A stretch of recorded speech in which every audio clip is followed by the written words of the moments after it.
चलो शुरू करते हैं। सबसे पहला टॉपिक है relationship between the zeros and coefficients of a quadratic polynomial. तो सबसे पहले क्वाड्रेटिक पॉलिनोमियल की स्टैंडर्ड फॉर्म हमारी क्या होती है? वो होती है A X square plus B X plus C. ठीक। अब a क्या होता है वो हमेशा याद रखना कि एक्स स्क्वायर का कोफिशिएंट होगा और b क्या होगा वो x का कोफिशिएंट होगा और c होगी हमारी कांस्टेंट टर्म। अब अगर मैं ये कहूं कि अल्फा और बीटा मेरे दो जीरोस हैं इस क्वाड्रेटिक पॉलिनोमियल के, तो हमारा रिलेशनशिप क्या कहता है? सबसे पहले वो कहता है कि सम ऑफ जीरोस जब आप करोगे तो वो किसकी इक्वल आएंगे? बहुत इजी है, वो आएगा आपका माइनस बी अपॉन ए के इक्वल। समझ आया? यानी कि अल्फा प्लस बीटा अगर आप करोगे तो वो हमेशा, अगर आप बी और ए की वैल्यू डालो तो वो इसके इक्वल आएगा। फाइन। और सेकंड हमारा रिलेशनशिप है प्रोडक्ट का, कि जो प्रोडक्ट ऑफ जीरोस होंगे, प्रोडक्ट ऑफ जीरोस वो हमेशा इक्वल आएंगे आपके सी बाय ए। That's it. यानी अल्फा बीटा जो है वो सी बाय ए के इक्वल होगा। ये दो ही रिलेशनशिप हैं, इसको आपको बहुत अच्छे से याद रखना है। ये आपका सबसे इंपॉर्टेंट यही टॉपिक है पूरे पॉलिनोमियल्स में। जो सम ऑफ जीरोस है वो माइनस बी अपॉन ए के इक्वल होगा। तो जब भी आपको क्वेश्चन मिलेगा सबसे पहले आपको ए बी सी पहचानना पड़ेगा। ए जो है आपका एक्स स्क्वायर का कोफिशिएंट है, बी आपका एक्स का, और सी होती है आपकी कांस्टेंट टर्म। दोबारा बता देती हूँ, ये आपकी क्वाड्रेटिक टर्म होती है, मैंने लास्ट वीडियो में बताया था। ये आपकी लीनियर टर्म होती है और जो सी है यहाँ पे आपका कांस्टेंट होता है। फाइन। अब क्वेश्चन आपको वो कैसे भी दे सकता है, बहुत टाइप से इसके क्वेश्चंस बनते हैं। चलो इसको वेरीफाई करने के लिए एनसीईआरटी के क्वेश्चंस के थ्रू इस कॉन्सेप्ट को अच्छे से समझते हैं। स्टार्ट करते हैं एनसीईआरटी का फर्स्ट क्वेश्चन, एक्सरसाइज सेकंड का फर्स्ट क्वेश्चन का फर्स्ट पार्ट। वो कह रहा है find the zeros of the quadratic polynomial. इसके पहले आपको जीरोस ढूंढने हैं and then verify the relationship. तो अब याद रखना कि आप जो इसके जीरोस हैं आप कैसे भी ढूंढ सकते हो। आपके 10th स्टैंडर्ड में दो मेथड्स आपको कराए गए हैं, कराए जाएंगे। एक है आपका स्प्लिटिंग द मिडिल टर्म जो आप 8th 9th से करते आ रहे हो, और बाद में आपको एक डी वाला फॉर्मूला भी करवाया जाएगा। तो जिसमें आप कंफर्टेबल हो आप वैसे कर सकते हो। इसको हम स्टार्ट करेंगे स्प्लिटिंग द मिडिल टर्म से। अब बहुत सारे बच्चों को स्प्लिटिंग द मिडिल टर्म में भी इशू होता है। अगर आपको ये इशू है तो एक वीडियो है 10 से 12 मिनट की, उसमें एक बहुत ही छोटे एग्जाम्पल के साथ मैंने सारे केसेस कवर किए हैं स्प्लिटिंग द मिडिल टर्म के, उसको देख लीजिए।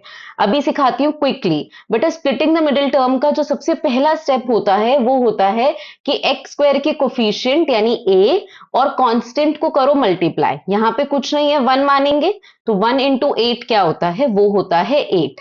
अब 8 छोटा नंबर है तो इसके फैक्टर्स आप इजीली लिख सकते हो। अब 8 के फैक्टर्स क्या होंगे? 1 8 जा 8 होता है, 2 4 जा 8 होता है, यही होते हैं। ठीक है। अब आ जाओ उल्टा, हम उल्टा चलते हैं। अब 8 से पहले क्या साइन है? 8 से पहले माइनस। तो अब आपको इन दोनों पेयर्स में से ऐसा पेयर चूज करना है जिसको माइनस करने पे, अब माइनस से पहले क्या है? 2, माइनस करने पे 2 आना चाहिए। अब 1 और 8 को माइनस करोगे 7 आएगा, 2 और 4 को माइनस करोगे 2। तो मैं कौन सा पेयर चूज करूंगी? 2 और 4 का। ये है स्प्लिटिंग द मिडिल टर्म। अब इसके बाद हमें फिर इससे पहले देखना है। अब 2 से पहले कौन सा साइन है? 2 से पहले भी माइनस का साइन है। तो मुझे कैसे लिखना है? पेयर तो पता लग गया 4 और 2 है, तो मैं ऐसे भी कर सकती हूँ -4 -2। ठीक है। तो आपका सिंपल 2 आएगा।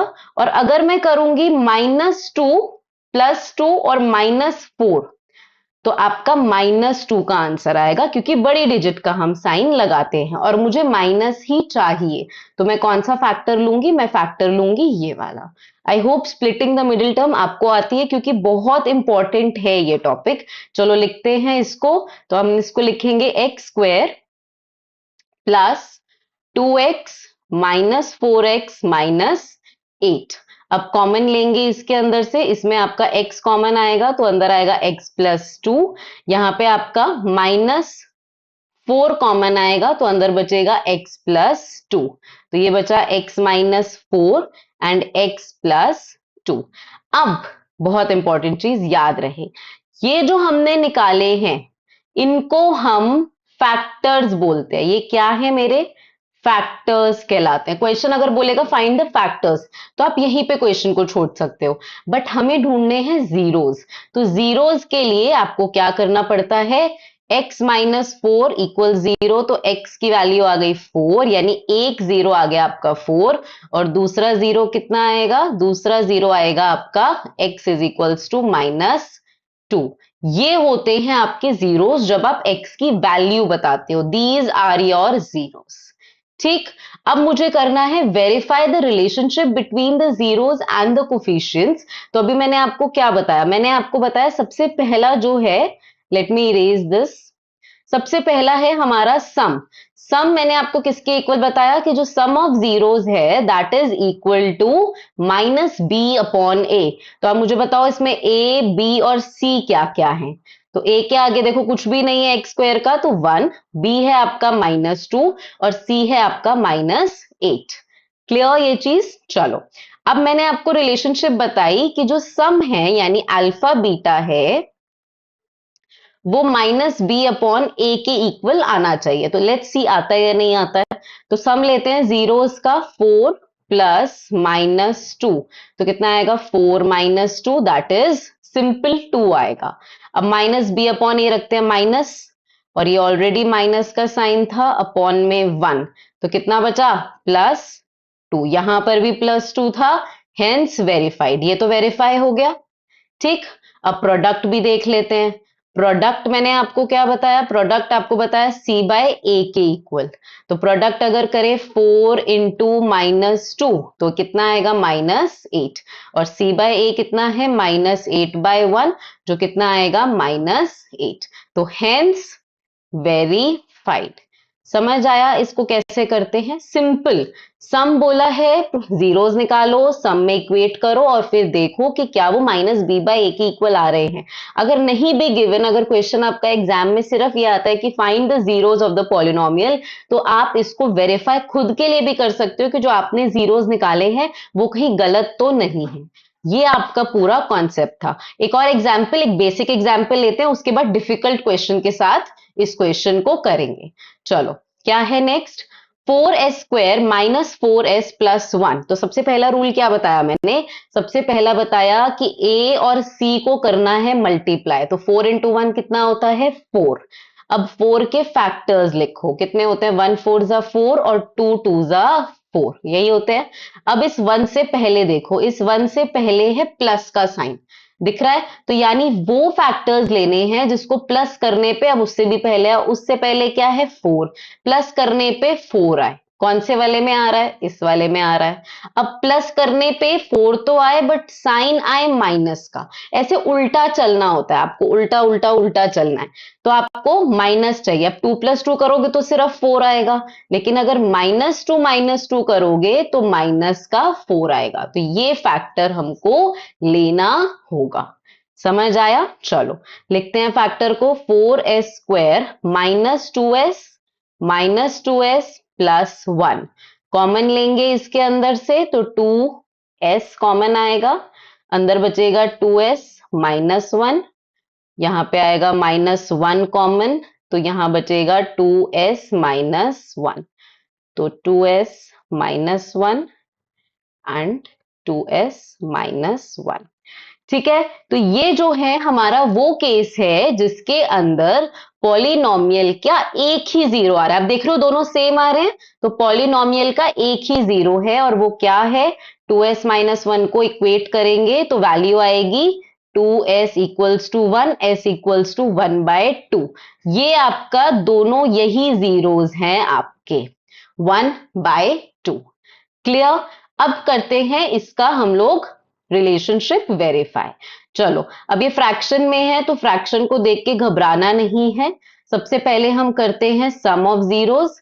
सम ऑफ जीरोस किसके इक्वल होते हैं, -b/a के।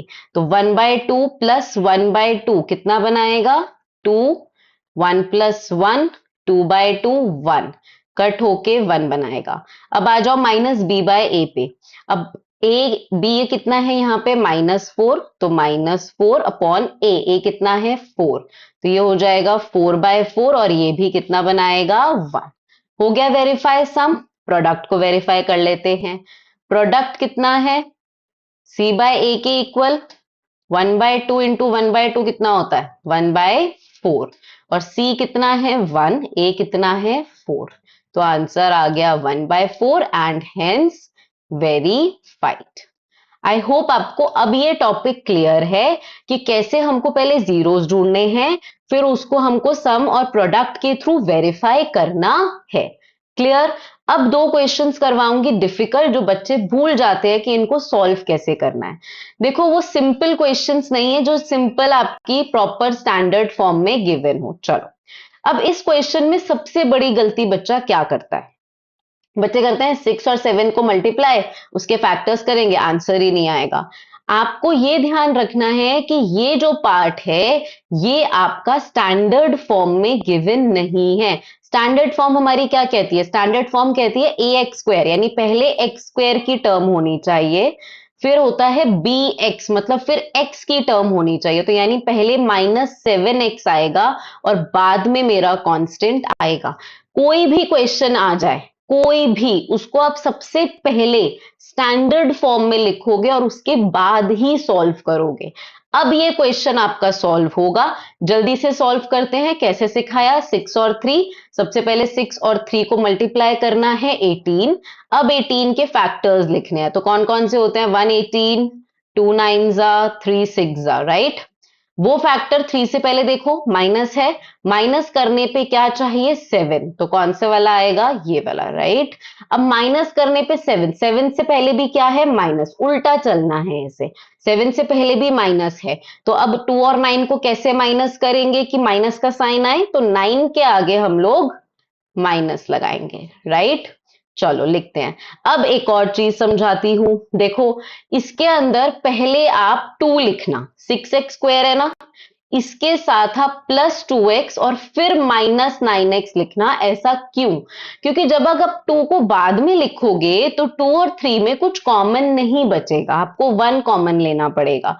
तो कई बार ये केसेस इजियर हो जाता है कि जहां कॉमन ले आप उसको इस तरीके से रीग्रुप कर सको।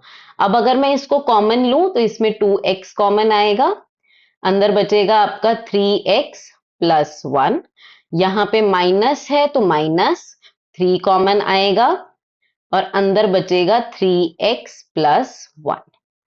ठीक है, तो आपके फैक्टर्स आए 2x - 3 और 3x + 1, ये आपके फैक्टर्स हैं। अब इसी में जीरोस क्या बनेंगे, इससे आपका जीरो आएगा 3/2 और इससे आपका जीरो आएगा -1/3। आई होप अब ये वाला स्प्लिटिंग आपको क्लियर है।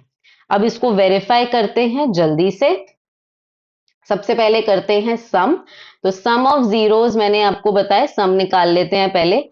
सम आएगा 3/2 प्लस -1/3, एलसीएम लेंगे अगर 6 आएगा, 9 - 2 तो ये आएगा 7/6, ये मेरा सम आया है। अब क्या जो सम है वो -b/a के इक्वल है, तो -b, अब यहां से देखना ये है b वाली टर्म, तो -7 और a कितना है 6, तो ये आ गया 7/6। हो गया प्रूफ, ठीक। प्रोडक्ट पे आते हैं, प्रोडक्ट कितना है जीरोस का, 3/2 इंटू -1/3 अगर करोगे तो -3/6 आएगा। और प्रोडक्ट किसके इक्वल था, प्रोडक्ट इक्वल था c/a के, तो अब c कितना है देखो यहाँ पे -3 है ना, और a कितना है 6। हो गया प्रूफ, तो हेंस वेरीफाइड। ये बात आप याद रखना। क्लियर। तो इस क्वेश्चन में क्या मुश्किल था, इस क्वेश्चन में कुछ नहीं था, एक ट्रिक थी कि उन्होंने आपको स्टैंडर्ड फॉर्म में नहीं गिवन था, आपको सिंपली उन्होंने छोड़ दिया था कि मतलब बिना स्टैंडर्ड फॉर्म के, और बच्चे यही गलती करके आते, फिर उनसे फैक्टर्स बनते नहीं, वो सॉल्व नहीं कर पाते। ये चीज याद रखना।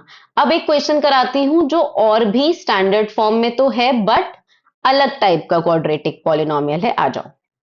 अब आप कहोगे 4u² + 8u, यहां पे तो कांस्टेंट टर्म ही नहीं है, क्या करें इसका, है तो क्वाड्रेटिक पॉलिनोमियल, बट जब कांस्टेंट टर्म ही नहीं है तो इसको सॉल्व कैसे करेंगे। राइट।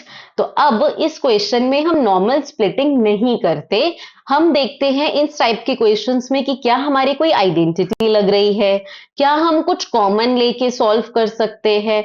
तो अब देखो कोई आइडेंटिटी तो लग नहीं रही, बट अगर आप ध्यान से देखो तो इसमें मैं कॉमन ले सकती हूं 4u।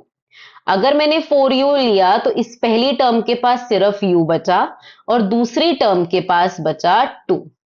समझ आया। तो आपके ये दो फैक्टर्स हो गए 4u एंड u+2। अब 4u के थ्रू अगर आप जीरो निकालोगे तो कितना आएगा, 0/4 कितना आएगा, 0। तो पहला जीरो इसका जीरो ही हो गया। दूसरा कितना हुआ इसका, u इज इक्वल्स टू -2। समझो दोबारा मैंने क्या किया, ये नॉर्मल क्वाड्रेटिक पॉलिनोमियल नहीं था जिसमें आपका क्वाड्रेटिक लीनियर कांस्टेंट सब हो, इसमें कांस्टेंट टर्म है ही नहीं। तो जब कांस्टेंट टर्म नहीं होती तो हम क्या करते हैं, हम जो है या तो कोई आइडेंटिटी को यूज करते हैं जैसे अभी नेक्स्ट पार्ट में करेंगे, या फिर हम कुछ कॉमन लेकर उसको सॉल्व करने की कोशिश करते हैं। तो जब मैंने इसे सॉल्व किया तो एक जो मेरा जीरो था वो जीरो आया और एक आया -2। अब यहां पे अगर ए बी सी पहचानना हो आपको तो आप क्या लिखोगे, क्या है आपके ए बी सी। तो अब देखो ए तो आपका 4 है, बी आपका 8 है, अब सी अगर कुछ नहीं है तो सी आपके लिए यहां पे 0 है। क्लियर। अब आते हैं इसकी वेरिफिकेशन पे। चलो वेरिफिकेशन में आता है सबसे पहले सम ऑफ जीरोस निकालो। सम ऑफ जीरोस का हो गया आपका 0 प्लस -2, तो ये तो कितना आ गया, -2। अब क्या सम जो है वो -b/a के इक्वल है, देखते हैं। -8/4, 4 की टेबल से कट होके कितना बनाएगा, -2। हो गया प्रूफ। अब आ जाओ प्रोडक्ट पे। प्रोडक्ट कितना होगा भाई, 0 इंटू -2 का 0, एनीथिंग मल्टीप्लाइड बाय 0 इज 0। अब क्या ये प्रोडक्ट c/a के इक्वल है, अब c देखो कितना था, c कुछ नहीं था तो 0/4, तो कितना होगा, 0। Clear, hence verified. तो इस तरीके से आपको ये क्वेश्चन करना था। आई होप ये वाला पार्ट भी आपको क्लियर है। मूव करते हैं हमारे नेक्स्ट पार्ट में जिसमें हम लगाएंगे आइडेंटिटी। अब वो वाला पार्ट भी आप नॉर्मल सॉल्व नहीं कर सकते। देखो अब इसके अंदर टी स्क्वायर की टर्म है, टी की नहीं है, कांस्टेंट गिवन है। इसमें ए है आपके पास 1, आपके पास बी वाली टर्म ही नहीं है तो वो हो गया 0 और सी है आपके पास -15। ठीक। अब इसमें कुछ कॉमन तो ले नहीं सकते। अब ध्यान से समझना कि इसमें मैं आइडेंटिटी लगाने के लिए क्या करूंगी।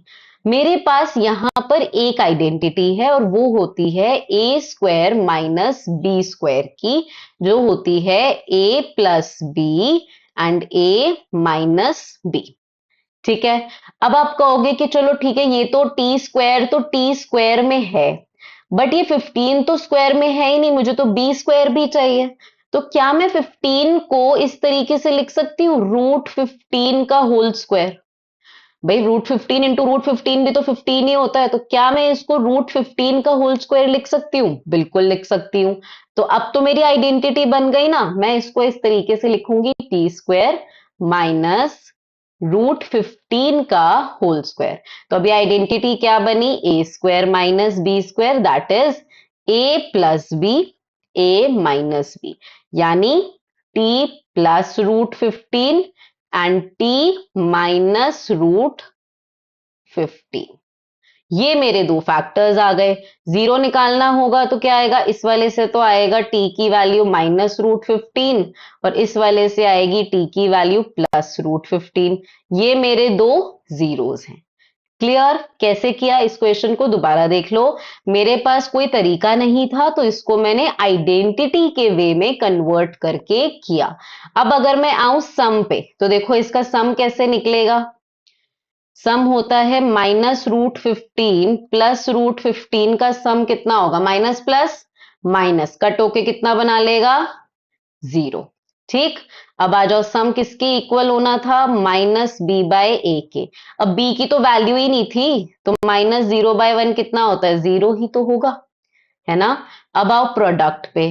प्रोडक्ट कितना होगा, 15 और इंटू माइनस √15, 15 √15 इंटू √15 कितना होता है 15, और एक माइनस है तो माइनस का साइन भी लगेगा। अब प्रोडक्ट किसके इक्वल आएगा, प्रोडक्ट इक्वल आएगा c बाय a के। c कितना है -15, a कितना है 1। आ गया आपका वापस से -15 and hence verified. I hope आपको ये क्लियर थे। तीनों लास्ट के तीनों इंपॉर्टेंट थे। पहला था जिसके अंदर आपको जो है वो नहीं गिवन थी, स्टैंडर्ड फॉर्म सही से नहीं गिवन थी, आपने फर्स्ट उसको स्टैंडर्ड फॉर्म में किया। दूसरे वाले में आपने कॉमन लेके किया क्योंकि वो भी एक नॉर्मल क्वाड्रेटिक पॉलिनोमियल नहीं था। थर्ड वाले में आपने जो है आइडेंटिटी को यूज करके उसको सॉल्व किया क्योंकि ये भी आपका नॉर्मल नहीं था जिसके अंदर मैं स्प्लिटिंग द मिडिल टर्म लगा सकती थी। आई होप अब आपको ये टॉपिक जो है बहुत अच्छे से क्लियर है। ये बहुत ही सिंपल क्वेश्चन है, फटाफट से करते हैं और इस क्वेश्चन को कंप्लीट करते हैं। अब वो कह रहा है 3x² माइनस एक्स माइनस 4, 3 और 4 के फैक्टर्स लेने हैं। कितने आएंगे 3 इंटू 4 12। अब 12 के ऐसे फैक्टर्स जिसको माइनस करने पे 1 आए, 3 और 4 ही होता है ना, माइनस करने पे भी 1 आता है और साइन भी माइनस का चाहिए, तो यानी माइनस कहां लगा होगा बड़े वाले नंबर के पास। अब मैंने आपको क्या ट्रिक बताई थी, मैंने कहा था जहां जहां कॉमन आता है ना उसके साथ रखा करो, तो इस 3 को मैं 3 के साथ ही रखूंगी और 4 को मैं रखूंगी 4 के साथ। ठीक, कॉमन लेंगे 3x कॉमन, x प्लस 1, यहां पे कॉमन आएगा -4, x प्लस 1 बचेगा। 3x -4 पहला फैक्टर, x प्लस 1 दूसरा फैक्टर। इसमें x की वैल्यू निकालेंगे, 4 उधर जाएगा प्लस हो जाएगा, 3 नीचे आएगा और इधर x की वैल्यू निकालेंगे तो आएगा आपका -1। आई होप आपको ये क्लियर है। ये आए हैं आपके दो फैक्टर्स। क्लियर ये चीज?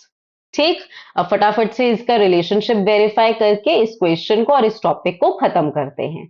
अब क्या है रिलेशनशिप इसके अंदर, सबसे पहले सम निकाल लेते हैं। सम जो है 4/3 और -1 का सम, एलसीएम 3 4 -3 दैट इज 1/3। ठीक है, अब सम इक्वल होता है -b/a के आना चाहिए, तो -b, यहाँ पे देखो 1 है, कुछ भी नहीं है तो -(-1/3) तो आ गया 1/3। वेरीफाइड। प्रोडक्ट करते हैं, प्रोडक्ट किसका 4/3 इंटू -1, तो ये बचेगा -4/3। अब प्रोडक्ट किसके इक्वल आएगा, प्रोडक्ट आना चाहिए आपका c/a के इक्वल, तो c कितना है यहाँ पे -4 और a कितना है 3, हेंस वेरीफाइड।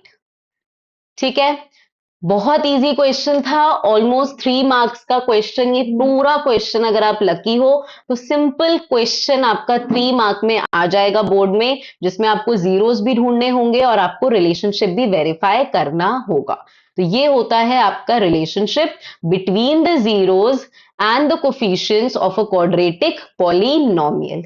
ठीक, नेक्स्ट टॉपिक पे मूव करते हैं और नेक्स्ट टॉपिक है आपका कि अब अगर मुझे जीरोस गिवन है, मतलब अल्फा और बीटा गिवन है, उससे के सम और प्रोडक्ट से मैं पॉलिनोमियल कैसे बना सकती हूं। So let's start the next topic. चलो शुरू करते हैं हमारा topic, finding a quadratic polynomial from zeros.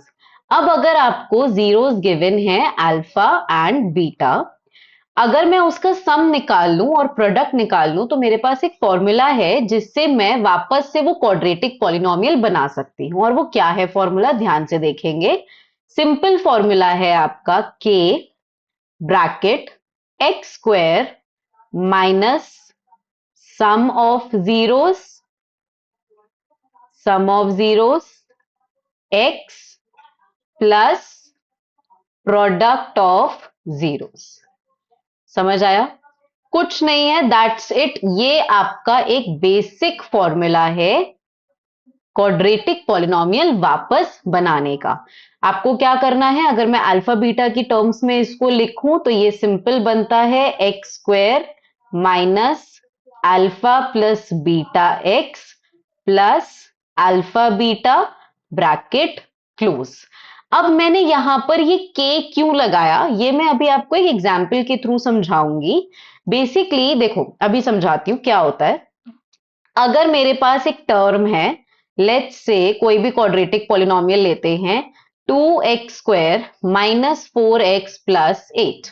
ठीक, तो इस पूरे क्वाड्रेटिक पॉलिनोमियल में से आप क्या कर सकते हो, आप 2 कॉमन ले सकते हो, x square minus 2x plus 4, right. तो देखो अगर आप नोटिस करो तो ये तो दो क्वाड्रेटिक पॉलिनोमियल के फॉर्म्स बन गए ना आपके, एक ये वाला भी था और एक ये वाला भी था, राइट। तो इसीलिए हम एक k लगाते हैं, इट्स अ कांस्टेंट टर्म, और k की वैल्यू कुछ भी हो सकती है। यानी कि अगर मुझे दो जीरोस गिवन है अल्फा और बीटा, इसमें से मैं इनफाइनाइट क्वाड्रेटिक पॉलिनोमियल्स बना सकती हूं। फॉर्मूला यही है, आपको पहले सम निकालना है, प्रोडक्ट निकालना है, फॉर्मूले में डालना है, दैट्स इट।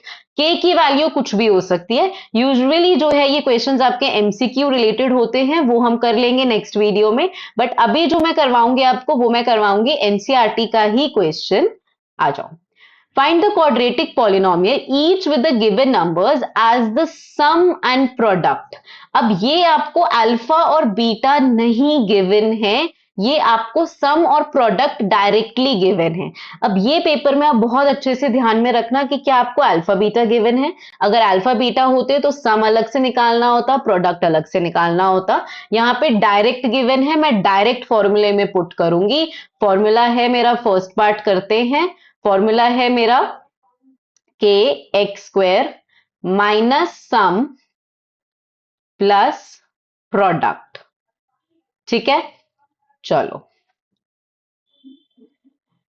के x square minus 1/4x plus -1, तो ये आपका जो है बन जाएगा अब के एक्स स्क्वायर माइनस 1/4x -1। ठीक है, अब ध्यान से समझना, मैं क्या करूंगी, मैं इसमें जो है आपका फ्रैक्शन में नहीं उसको छोड़ूंगी, तो मैं एलसीएम ले लूंगी। अब ये के आप लगाना चाहते हो आप लगा सकते हो, गलत नहीं होगा। अगर इसके बिना भी आप लिखना चाहते हो तो भी आप लिख सकते हो। अगर इसके मैं बिना लिखूं और एलसीएम लेना चाहूं तो ये मेरा बनेगा x square 4x square minus 1x minus 4। तो अल्टीमेटली ये 4 जो है इधर जाके 0 के साथ मल्टीप्लाई होके 0 हो जाएगा। तो मेरा क्वाड्रेटिक पॉलिनोमियल बनेगा 4x square minus 1x minus 4। ये मेरा आंसर है। ठीक, यहीं पे आपको छोड़कर आना है। फाइन, सेकेंड पार्ट करते हैं। सेकेंड पार्ट क्या है, एक्स स्क्वायर, अब मैं के नहीं लिख रही, x square minus √2x plus 1/3 product. अब अगर मैं इसका एलसीएम लूं तो ये बनेगा 3x square minus 3√2x plus 1। 3 उधर जाकर आपका 0 हो जाएगा। इतना इजी टॉपिक है, ध्यान रखना सम के आगे माइनस का साइन आता है। अगर थर्ड पार्ट हम लोग करें तो x square minus 0x plus √5, ये कुछ भी नहीं तो सिंपल एक्स स्क्वायर प्लस √5, ये आपका आंसर है। क्लियर, अगला पार्ट कराती हूं और फिर खत्म करते हैं हमारी एक्सरसाइज। चलो, fourth part simple, x square minus 1x plus 1, that's it. Fifth part x square minus minus का 1/4x प्लस 1/4, एलसीएम लेंगे और ब्रैकेट को ओपन करेंगे, एलसीएम 4 आएगा। 4x square plus 1x plus 1, 4 उधर जाके 0, तो क्या बचेगा 4x square plus 1x plus 1। Last part करते हैं, x square minus 4x plus 1। That's it. With this, we have finally completed the NCERT of polynomials. But क्या ये क्वेश्चंस पेपर में आते हैं? आपको लगता है कि यही क्वेश्चंस पेपर में आएंगे? तो बहुत ही गलत सोच रहे हो। ये क्वेश्चंस पेपर में नहीं आते, आएंगे भी तो 1 मार्कर में या 2 मार्कर में। क्वेश्चंस बिल्कुल ही अलग आते हैं और इसके लिए हमें करनी पड़ती है रेफरेंस बुक्स की हेल्प, जो आप आरडी यूज कर सकते हो, एनसीईआरटी एग्जाम्पलर यूज कर सकते हो या कोई भी रेफरेंस बुक आप उसको यूज कर सकते हो। अब ये एनसीईआरटी हम करते हैं अपना बेस लेवल ठीक करने के लिए। अगर आप एक 10th स्टैंडर्ड की स्टूडेंट्स हो तो आपको ये ध्यान रखना है कि आपको एनसीईआरटी सिर्फ एक बेसिक लेवल के लिए क्लियर करनी है कि आपको फॉर्मूलाज याद हो जाए, आपका एक बेसिक वार्म अप सेशन हो जाए। NCERT is for your warm up session. उसके बाद आपको फाइनली स्टार्ट करना है एक्चुअल प्रिपरेशन उस चैप्टर की फ्रॉम योर हेल्प बुक्स। आप कोई भी हेल्प बुक्स ले सकते हो। अब मैंने इसके नेक्स्ट वीडियो में कुछ around 15 to 20 hot based questions आपको समझाए हैं, डिफरेंट डिफरेंट बुक्स से, प्रीवियस ईयर क्वेश्चन से, सैम्पल पेपर से जो बोर्ड में आए हुए हैं, इसी से रिलेटेड, पॉलिनोमियल से रिलेटेड जो पेपर में आते हैं। उस वीडियो को देखने के बाद ही आप इस चीज को समझना कि फाइनली आपकी प्रिपरेशन अब पॉलिनोमियल्स की खत्म हो गई है। सिर्फ एनसीईआरटी करने से आपका कोई भी चैप्टर की प्रिपरेशन खत्म नहीं होगी। तो आई होप ये क्लियर है। बहुत बेसिक टॉपिक था आपका ये। आज हमने सीखा relationship between zeros and coefficients, और इसके अलावा हमने सीखा कि हम लोग जो है आपके जीरो से पॉलिनोमियल कैसे बनाते हैं। अब इसी से रिलेटेड हम कॉन्सेप्ट्स करेंगे नेक्स्ट चैप्टर में। अगर यहाँ पे आपको कुछ भी डाउट है किसी भी टॉपिक में तो आप मुझे कमेंट सेक्शन में बता दीजिएगा। और अगर आपको वीडियो अच्छी लगी तो सब्सक्राइब जरूर करना, लाइक करना, कमेंट करना और अपने फ्रेंड्स के साथ भी शेयर करना। Thank you so much.